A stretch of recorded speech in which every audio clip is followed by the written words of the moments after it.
I'm Hadar Susskind. I'm the president and CEO of Americans for Peace Now. And I will get us started by saying I'm thrilled to be joined today by my senator, Senator Chris Van Hollen, who represents the great state of Maryland. Before being our senator, Senator Van Hollen was Congressman Van Hollen and was my congressman. And before that, I believe was my state senator. So I've been voting for you for a very, very long time. And I am grateful for all you have done and continue to do. Before we jump in, I think everybody, I think everybody knows this is a chaotic and a difficult time for those of us who care about Israel and Palestine and humanity, frankly, and American policy around the Middle East. And we are seeing really unprecedented things taking place, both on the ground. We've, of course, been talking together many times about what's happening in Gaza, what happened on October 7th in Israel and continues to happen in Israel. Of course, American campuses and their reactions around this are dominating the news right now. And as always, Congress has been very, very busy. So I'm really, really thrilled to, again, introduce our guest, Senator Chris Van Hollen, who is here with us today. Thank you for joining us, Senator.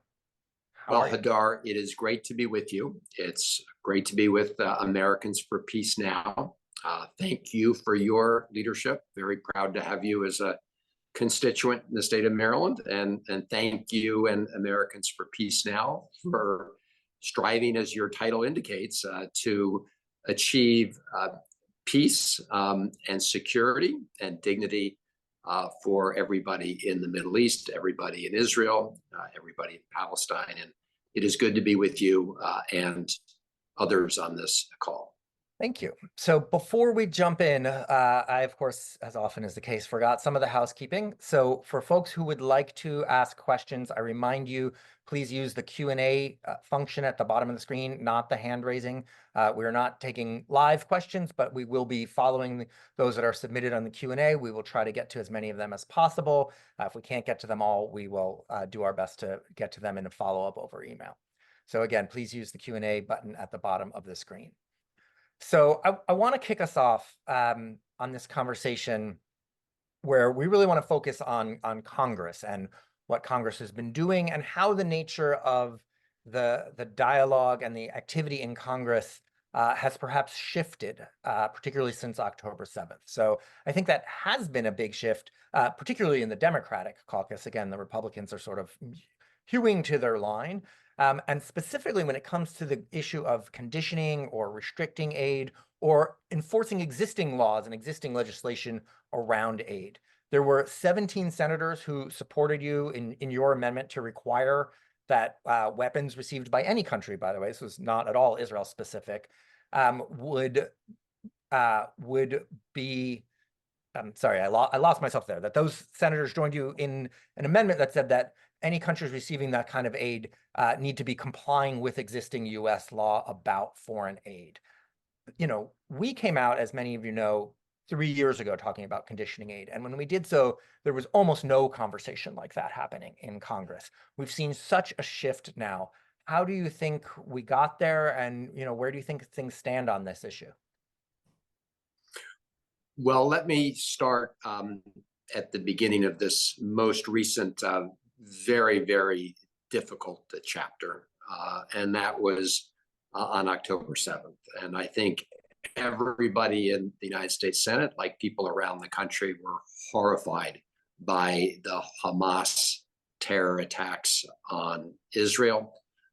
And like President Biden, stood with Israel and continue to stand with the people of Israel at this moment of trauma. And I very much supported President Biden's decision to go to Israel in the aftermath of the October 7th attacks at that moment of trauma, embrace the people of Israel, and then continue that very close relationship. And so, like the president, I strongly believed and continue to believe that Israel not only had the right to defend itself, but the duty to do so.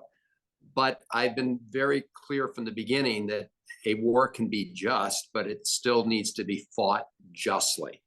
And that has been the focus of a lot of our concerns and attention, given the terrible situation that we now are witnessing in Gaza, because the right to self-defense does not include the right to arbitrarily restrict the delivery of humanitarian assistance to 2 million people in Gaza who have nothing to do with Hamas. And it does not include the right to, as President Biden described, engage in indiscriminate bombing that has led to huge numbers of civilian deaths, up to 34,000 deaths, 2/3 of them being women and children. And so, Hadar, what you have seen is members of the Senate Democratic caucus respond to those very real humanitarian concerns, concerns that we have as Americans based on ensuring that our values and principles are applied, not only with respect to adversaries, but also with respect to our friends and partners. And so the amendment that I introduced with 18 of my Senate colleagues was very straightforward. It said simply that any recipient of U.S. military assistance must agree to comply with international law, including international humanitarian law, and that every recipient of U.S. military assistance must agree that they will facilitate and not arbitrarily restrict or otherwise impede the delivery of humanitarian assistance into a conflict zone where that country is using U.S. military assistance. Very straightforward amendment based on values and based on principles, and saying that we want to make sure that when American taxpayer support is being provided, it needs to reflect our values and principles, whether it's Israel, whether it's Ukraine, whether it's any other country in the world. That was the focus of the amendment that I filed on the supplemental national security bill when it was first in the United States Senate. And that amendment ultimately turned into what we refer to as NSM 20, the National Security Memorandum 20, which was really a groundbreaking piece of policy. Again, it was also for those, and there are many on the call who are, enjoy the wonky in the weeds. Can you talk to us a little bit about how we went from an amendment on the National Security Supplemental to having it turn into NSM 20? Yes, it is an interesting journey. It really began a little bit before I filed the amendment. I organized a letter that over 20 of us sent to the President of the United States. I think it was around half of our caucus, outlining our very real concerns with how the Netanyahu government was conducting the war in Gaza, referencing the very high civilian casualties, referencing the issue of the need for humanitarian assistance to people who had nothing to do with Hamas. That was sort of the baseline for the effort. And we then had a meeting with the president's top national security advisors about that letter. And then we proceeded from that letter to introducing the amendment. So what happened then was two things. One, based on our conversations with President Biden's team, I think they recognized the need to make a clear statement about how we do need to better align our values with our assistance, and that we should do so on a universal basis.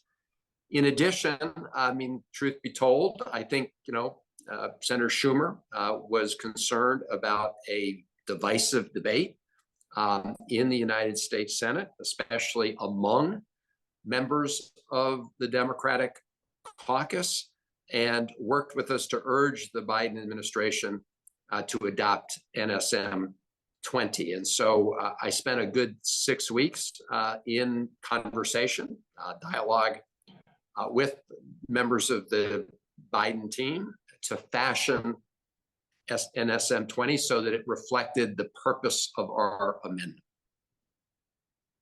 Well, first of all, I would just say thank you for doing that and for seeing that through. Again, for those of us who kind of are in the weeds of this, it was an incredible example of the ability of the legislative branch to also influence executive action. But following up on that, we're now just a few days away from that deadline. It's May 8th for the State Department to report on the assurances that it's received from Israel that it is in fact in compliance. So approximately a month ago, the administration said that those assurances were credible, were reliable, and Israel was in compliance. Since then, you and many of your colleagues have, I guess, along with us, by the way, questioned that judgment. If the administration doesn't change that, if they announce on the 8th that Israel is in compliance with NSM 20, what happens then? What's the next step for you? Well, let me break down that question into a couple parts. And first, I do agree with you that it's a really important example of how members of the Senate, in this case, can exercise their influence in a way to achieve change, not directly through an amendment that's voted on, but really pushing, in this case, the Biden administration to work with us to accomplish our goal. And what this has done, NSM 20, is create what I call an accountability structure for the provision of U.S. military assistance. But of course, an accountability structure is only as good as the willingness of the executive branch of the Biden administration to enforce it and live up to its terms, to have the political will to be transparent and honest in applying that structure.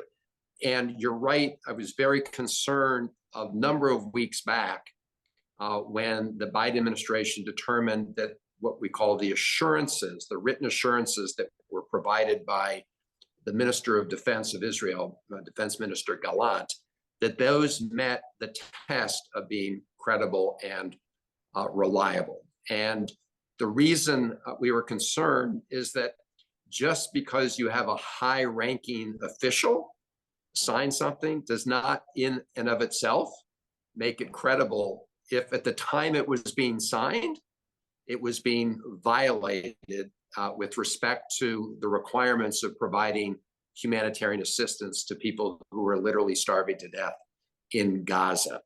And I was further concerned, or my concerns were, I think, were validated with just reports within the last week that those bureaus within the Department of State that have the greatest expertise on these issues recommended to the Secretary of State that we do not find the assurances of the Netanyahu government to be credible. We know now that USAID, which are experts in delivering assistance, found that what was happening with respect to the delivery of assistance in Gaza did not meet the requirements that are required of the Netanyahu government. Too many restrictions in place, too many arbitrary denials of things like maternity kits, a deconfliction process that has been totally broken and resulted in over 200 aid workers killed, including recently from World Central Kitchen. So it was pretty clear that the Netanyahu government was not in compliance with that fact.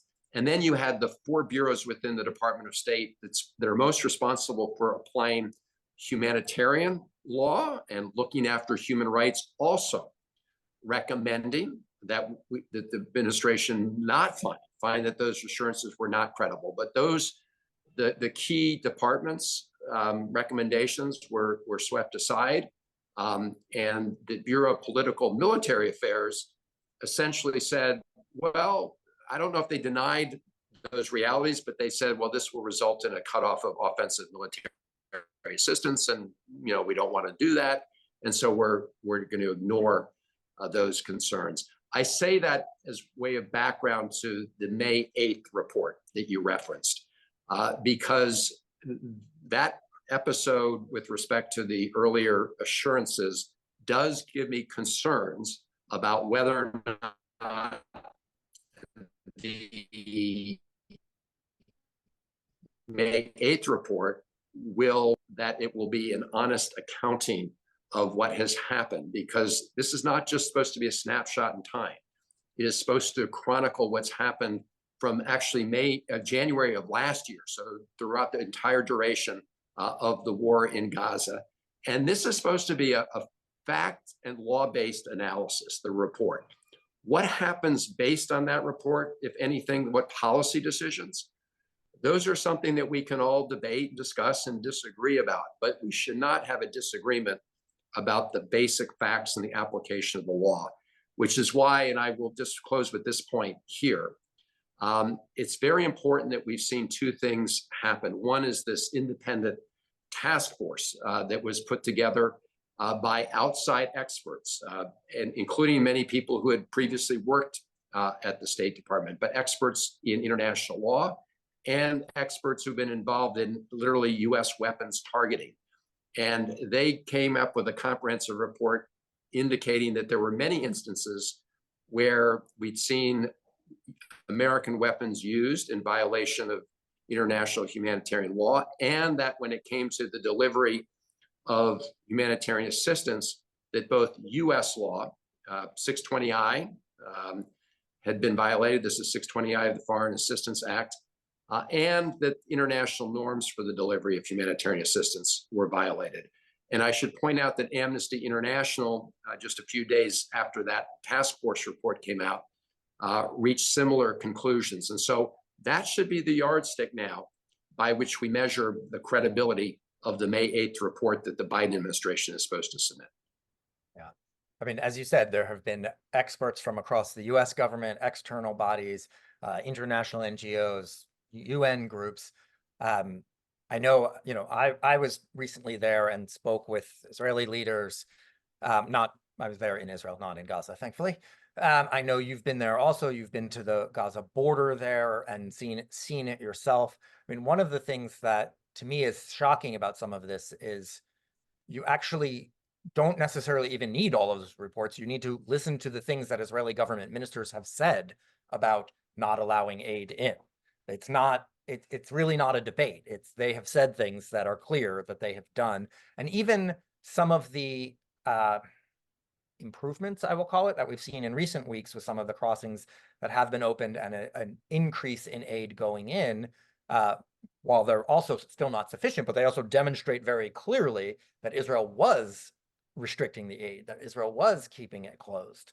So, I guess the question there is, what else do you think we, the United States, can and should be doing to ensure that assistance gets in? And I want to separate it out before I hand it back to you. There are so many issues that are important about this. We will get to talk more about the hostages, but also the release of the hostages is, of course, essential. The end of the war is, of course, essential. But the aid is essential, literally life and death, again, as are those other things for people, in a way that, every day that is delayed is further deaths.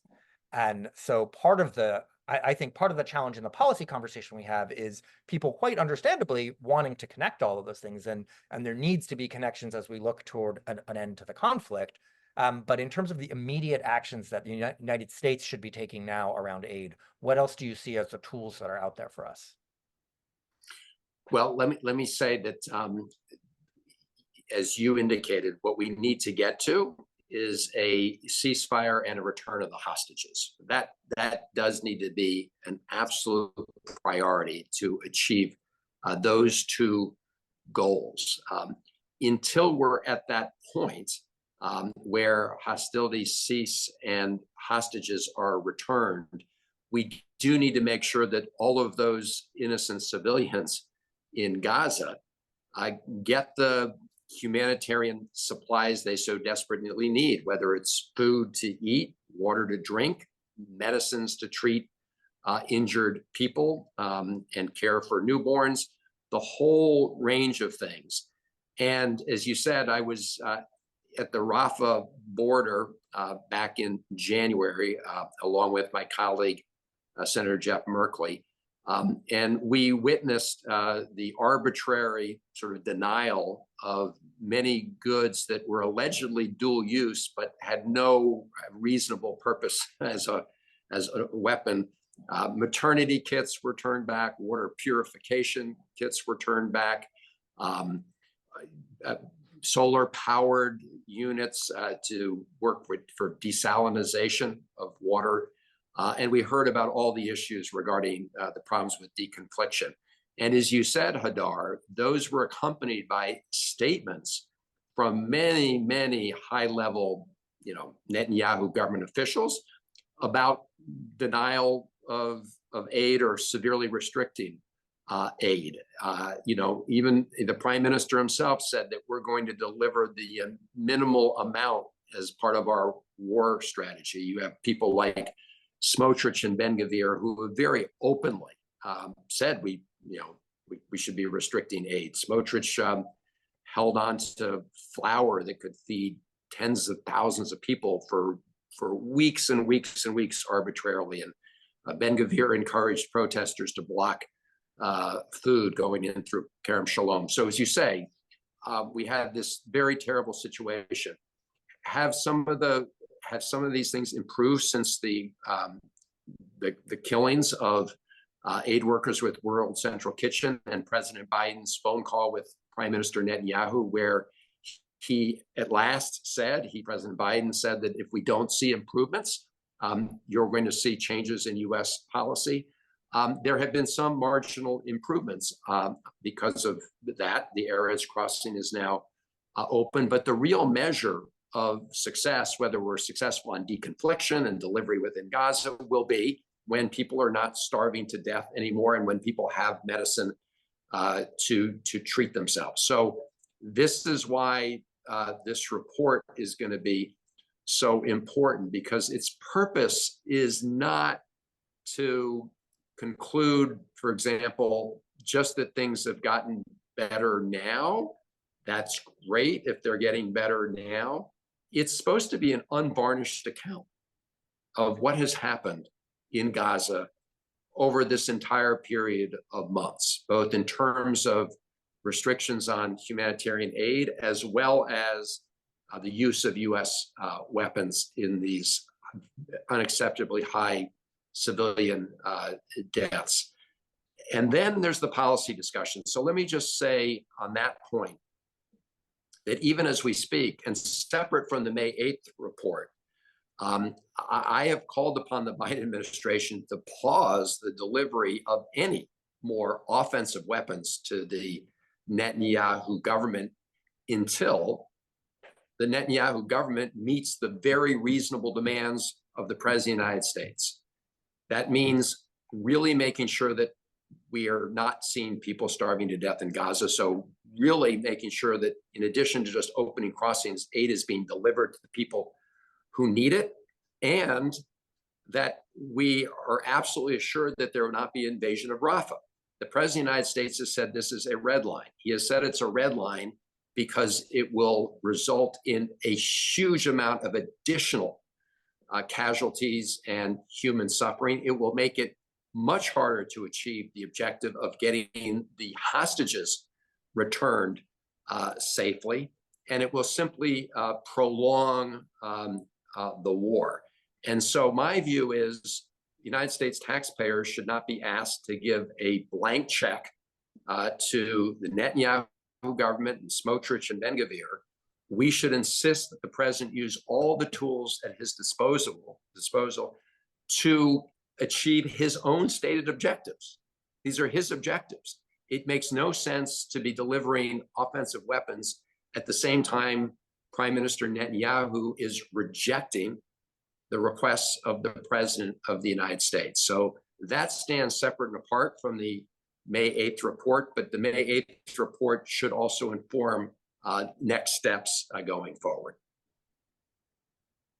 Yeah, I mean, as somebody who spends a lot of time paying attention to both the US news around this, but also the Israeli news, seeing that dichotomy and that difference in how things are reported and debated is really quite shocking, because some of the things here that are in the discussion of, well, is the government of Israel withholding aid, or Are they delivering sufficient amounts?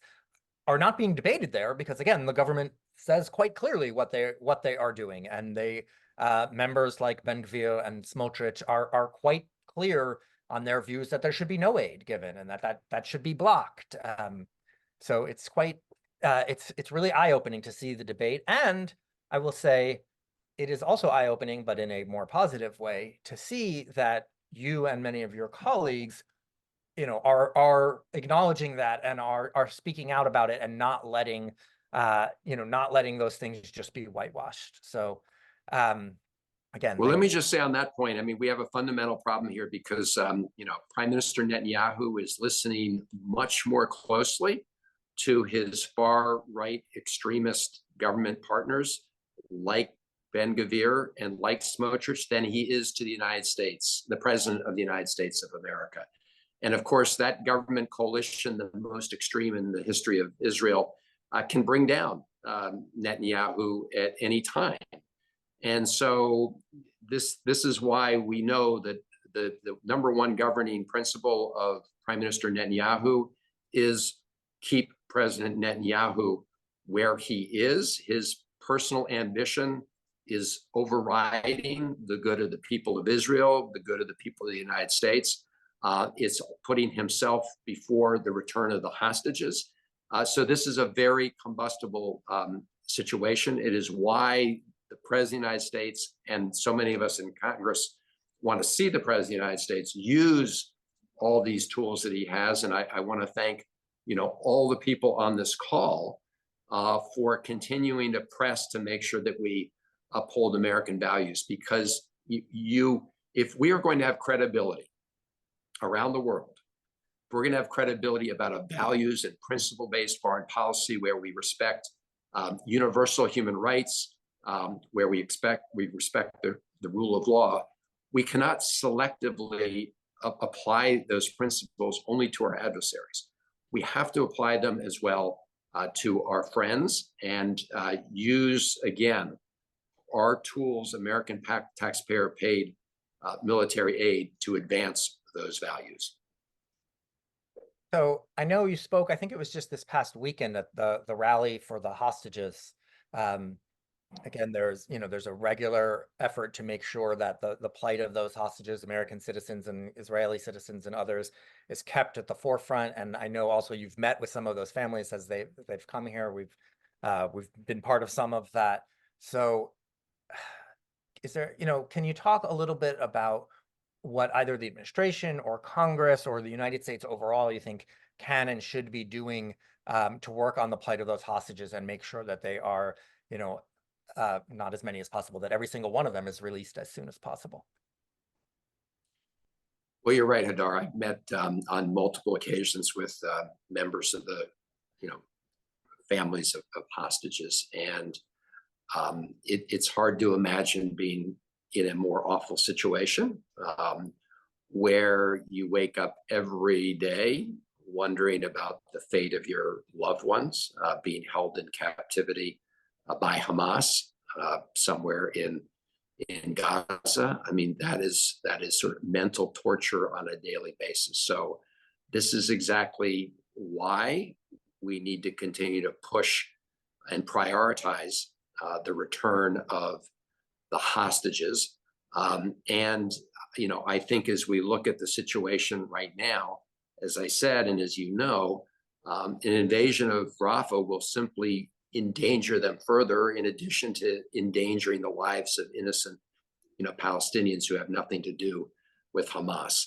Look, I agree with Bill Burns, who's the CIA director, which is ultimately this conflict has to be resolved through political means. We do need to make sure, and Hamas will not govern Gaza again, but it is also very important that we provide some vision of hope for the future, for Palestinians and for Israelis, a future of security, a future of dignity for all people.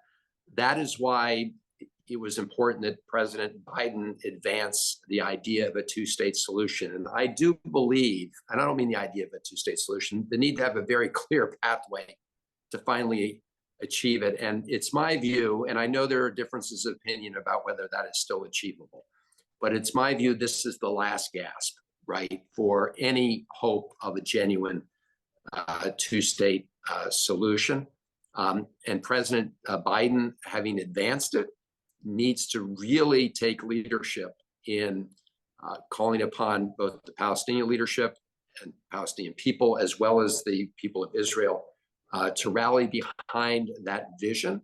Of course, it is a vision that has been knocked down again by Prime Minister Netanyahu. He threw that right back at the President of the United States. But there are very important reasons for embracing that vision. For the people of Israel, part of the president's vision is to include normalization of relations between Israel and Saudi Arabia and other Arab countries that have not yet recognized Israel. And of course, for the Palestinian people, long promised self-determination, dignity, and security. So this has got to be the vision for going forward, but it cannot be a vision. We have been mouthing the words, we in the United States, two-state solution for over almost 25 years now. And during that period of time, we have just seen more settlements move more deeply into the West Bank, more outposts. That is why so many people of good faith who used to be in favor of a two-state solution have abandoned any hope for it. This is also why I say this is really the last gasp. And I think we all recognize that it is the most sustainable path forward to achieving peace and stability and human rights and justice for everybody in the region. What you said about so many in the United States mouthing those words. I mean, for years, as I have talked to some of your colleagues in Congress and others about different initiatives and issues, and they said, oh, well, I support a two-state solution. I said, look, that's a great, really brave position to take in 1995, right? The question is, what are you doing about it now? And for far too many people, the answer has been nothing positive and frankly, often being obstructionist. I do want to talk about one thing that the president has done. And again, it has understandably not gotten quite as much attention because of the situation in Gaza, but the executive order of the sanctioning of violent settlers in the West Bank, I think is a very big deal. And it's something we've now seen 3 rounds. When the order was first released earlier this year, there were a lot of people who said, oh, it's not a big deal. They just sanctioned a couple of little settlers. But we've seen it step up to some settler leaders in the 2nd round, and the 3rd round step up actually to some institutions and some of the bodies that are involved in fundraising for the settler movement. I think it's an incredibly important step because it has the potential to undermine the financial underpinnings of that settler movement, and because it's essential, like you said, to actually move us toward 2 states. So what can you share with us about what's happening in that space? Well, I do think those are important steps. And as you and I both have said, we can no longer, let people throw around the term two-state solution as an empty phrase, which is, a lot of, young Palestinians, for example, see that as a total deflection and diversion from the real issues on the ground, because as we have said those words, we have seen a steepening of the settlements and outposts. So that is why these actions by the Biden administration have been important. It's been the first time that any administration has said that we are going to attach a penalty. These penalties began really focused on settler violence and extremist settler violence on the West Bank, where you've seen during this war in Gaza a big uptick in settlers, attacking, Palestinians, Palestinian villages, trying to clear them off their lands, destroying olive trees. And in many instances, especially early in the war, the IDF just sort of standing by in some cases and letting extremist settlers do this. And in some cases, actually, participating in defending extremist settlers. So the Biden administration has done the right thing, as you say, to not only impose sanctions originally on 4 of these extremist settlers, but now begin to expand those sanctions and penalties to the sort of financial networks that support them.